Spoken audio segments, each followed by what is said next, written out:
Hi అండి. So, నేను ఈరోజు ఒక విషయం చెప్పాలనిపించింది. సో, ఇది నామినేషన్స్ గురించి. ఫస్ట్ ఆఫ్ ఆల్ మీరు ఎవరెవరికి సపోర్ట్ చేయాలనుకుంటున్నారో నామినేషన్స్‌లో ఉన్న వాళ్ళందరికీ సపోర్ట్ చేయండి.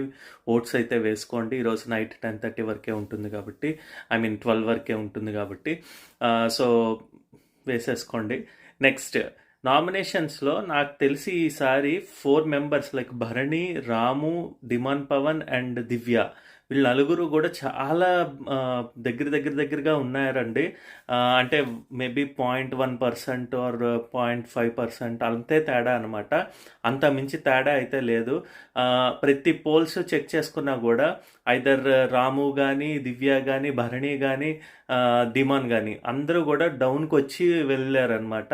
అంటే వన్ డే ఒకరోజు భరణి ఫోర్త్ పొజిషన్లో లాస్ట్లో ఉండడం, రాము లాస్ట్లో ఉండడం, లేదంటే దివ్య, అలాగే డేమన్ పవన్ నలుగురిలో ఎవరైనా పోవచ్చండి. ఒకవేళ ఓటింగ్ ఐ మీన్ నా ఇదేంటది ఎలిమినేషన్ అంటూ ఉంటే కనుక. కానీ నా యొక్క గట్ ఫీలింగ్ ఏంటంటే ఈ వీక్ ఎలిమినేషన్ అనేది ఉండదు. 99% ఉండదని నేను అనుకుంటున్నాను. ఎందుకంటే 2 రీజన్స్.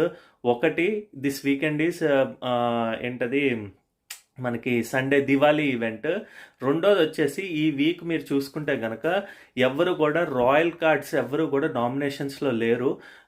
సో ఉన్న వాళ్ళందరూ కూడా ఎగ్జిస్టింగ్ అంతకుముందు రాయల్ కార్డ్స్ వెళ్లకుండా ఉన్నవాళ్ళు wild cards plus housemates ఉన్నవాళ్లే ఉన్నారనమాట. అందులో కూడా పెద్ద తలకాయలు అంటే ఇప్పుడు say for example Bharani garu వెళ్ళిపోయారు అంటే ఎలిమినేట్ అవ్వాల్సి వచ్చింది అనుకోండి. భరణి గారితో రైవల్రీ అందరికీ ఉంది, భరణి గారితో బాండ్స్ అందరికీ ఉంది కాబట్టి ఆయన్ని తీయరు. డీమాన్ పవన్ తోటి ఇంకా కొద్దిగా రీతు చౌదరి ఇవి కొద్దిగా నడుస్తుంది కాబట్టి ట్రాక్స్ కానీ ఇది కానీ, సో అతన్ని కూడా తీయరు. ప్లస్ ఆయన వైల్డ్ కార్డ్స్ నుంచి వచ్చిన వాళ్ళల్లో కాబట్టి, ఐ మీన్ అగ్ని పరీక్ష నుంచి వచ్చిన వాళ్ళు కాబట్టి అందులో 2 సభ్యుల్ని ఎలాగైనా టాప్ 10 వరకు తీసుకెళ్లాలని బిగ్ బాస్ ట్రై చేస్తాడు. ఇంకా నెక్స్ట్ వచ్చేసి రాము గ్రాఫ్ ఎప్పుడు కూడా పెరుగుతోంది. ప్లస్ రూరల్ ఏరియాలో తనకి తెలియకుండా votes or whatever missed calls అయితే పడతాయని నా యొక్క అజంప్షన్ అనమాట. ఇక్కడ యూట్యూబ్లో కానీ సోషల్ మీడియాలో కానీ అంత ఎక్కువగా హల్చల్ ఉండకపోవచ్చు. ఇంకా దివ్యానికితకి వచ్చిన ప్లస్ ఏంటంటే మాధురి గారి ప్లస్ అనమాట.